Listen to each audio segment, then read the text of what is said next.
All right, so we're going to start here. We're going to start with the main method.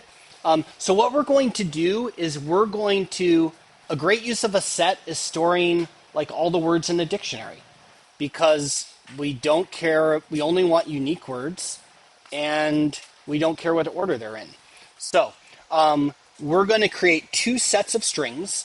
One set is going to be a set of our dictionary words. And the second set, we're going to read an entire novel into our program. And we're going to make a set of all the words in that novel so we can do some analysis on what words are used in this novel. So let's start with our dictionary set. So we're going to make a set of strings. And we're going to call this dictionary words. And we're going to rely upon this method, which we'll implement in a moment, called read words to actually read all the words in out of a file. So we're just going to call read words, and we're going to pass it the file name that we want to read. Now in VS Code, when we're dealing with files, everything is relative from the folder that we opened. So everything is relative to the Chapter 15 class notes folder. Now the file we want to open is words, that's our dictionary, but that's inside the source folder. So we need to type src / like the / because we're going to use like standard, not like Windows path things. We're going to do like standard programming path things. And then we're going to say words. So read words method will return a set of all the words in this file called words. And then we're going to do the same thing again. And we'll call this one novel words. Not novel like they're unique in some way, but I guess they're unique because they're in a set. But no, novel words because they're coming from a novel like that we read. Read words. And what we want to read here is, let's do through the looking glass.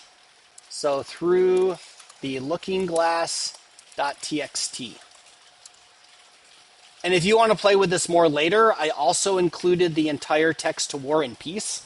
And you can use that file later as well.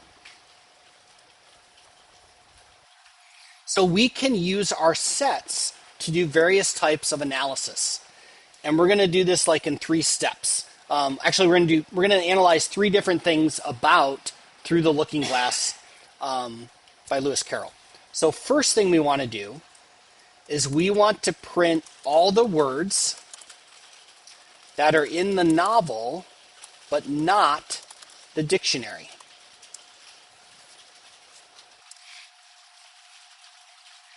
If you're familiar with Through the Looking Glass or Alice in Wonderland,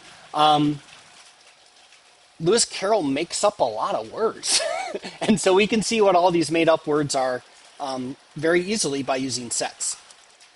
Good news, the enhanced for loop works with sets. So we can say something like for string word novel words. So this will iterate through every word in the set of all the words in the novel. And remember, because it's a set, we're only going to look at unique words. The word the probably shows up a whole bunch, but the word the is going to be in the set exactly once. So we're going to iterate through every word in the whole novel, all the unique words, and then we can say if our dictionary words, if not, contains word. Sometimes the Java syntax like reads backwards from English, but what this line of code says is if the word from the novel is not in the dictionary, then let's print it out.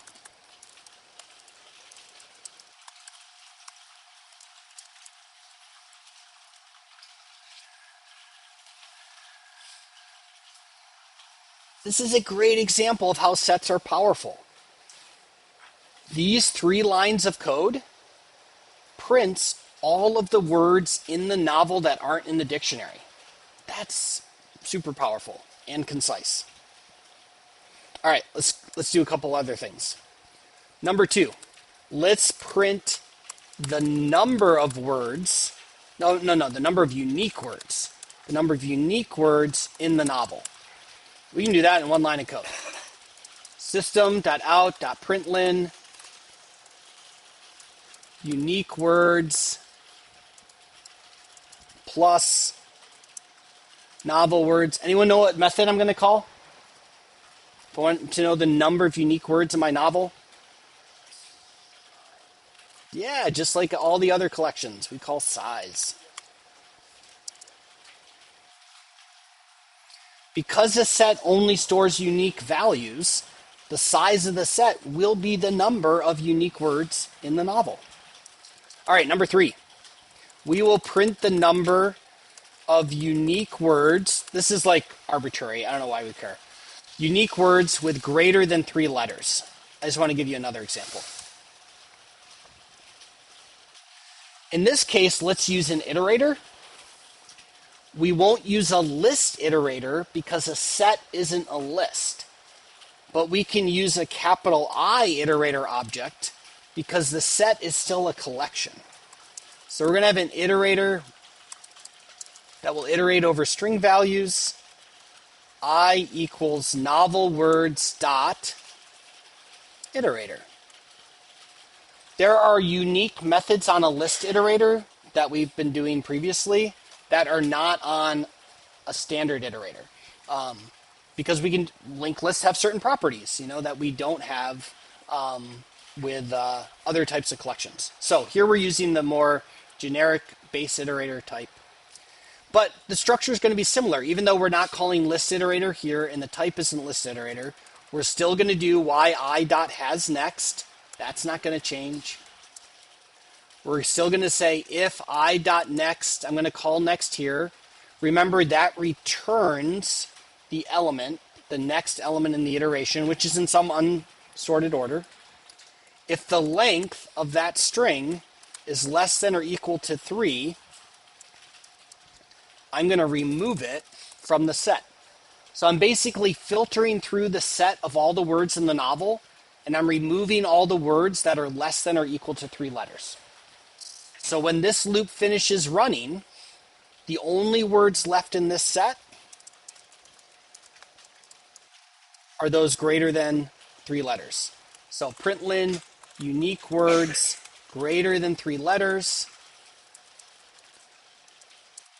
novel words dot size.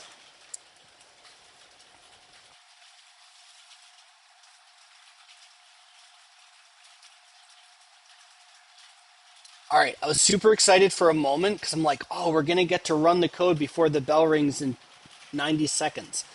But we're not because I forgot we have to actually write this read words method. So first thing on Tuesday, nearly first thing on Tuesday, we will write the read words method, and then we can run this and we can see the analysis of through the looking glass, which will be super cool. So we will pick this up again when we come back together.